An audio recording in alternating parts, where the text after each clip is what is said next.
And now it's time for all the latest pet and animal news from across Australia and around the world with Kaye Browne. Thanks, BB. Now, researchers from Cornell University have produced a healthy litter of puppies by invitro fertilization. It's great news and a world first. I heard about it first on the Channel 9 Today show this morning, and it's a little bit unfortunate because the presenters clearly didn't have a clue why this is so exciting. It's so typical of some TV shows, isn't it? Oh, no, not normally today, though. They're normally really good.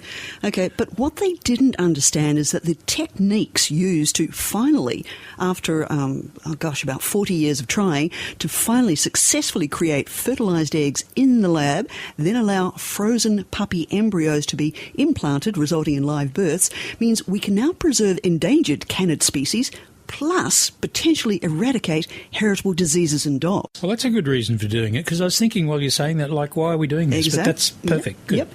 For example, golden retrievers are well known for developing lymphoma, a type of cancer, and Dalmatians unfortunately carry a gene that predisposes them to blockages with urinary stones. Very painful, very expensive to get fixed.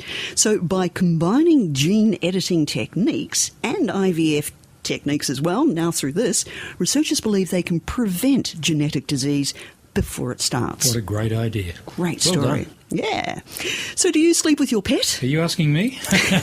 Do I have a choice? No, we don't.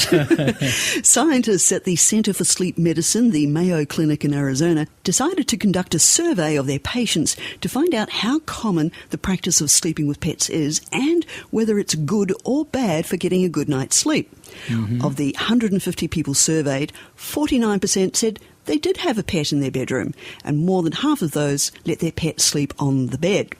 Now, 41% said they slept better knowing their pet was in the room or on the bed, while just 20% said their pet disrupted their sleep by moving or snoring or panting, like little Chica's doing on my lap at the moment. But they put up with it.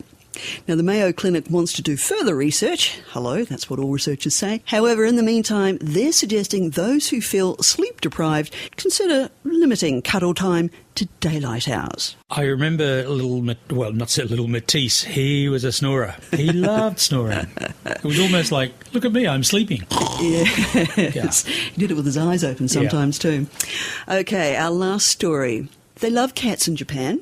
How much? Enough to create eau de cologne of feline. Oh, no. I kid you not.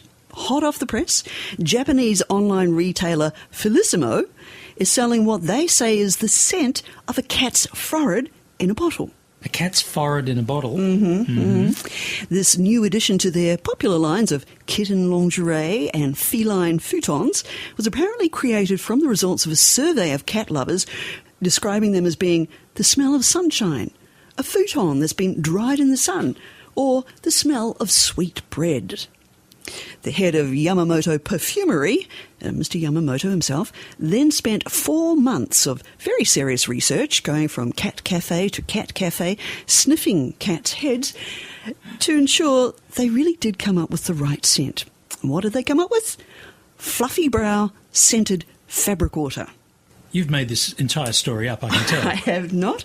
We'll put a photo on our website page. You can check it out. And it's about $10 US a bottle. Okay, of course it is. I tell you what, they're very, very good at marketing, and, it's seriously weird. I mean...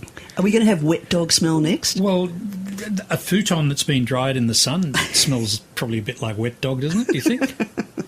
I think so, but that's our news wrap-up for this week and this year. Thanks for joining us, and thanks for supporting us through the last 6, 8, 12 months or so. I'm Browne Pickering. And I'm Kaye Browne. Until then, Happy Christmas and Happy New Year. And Happy Hanukkah. Bye-bye.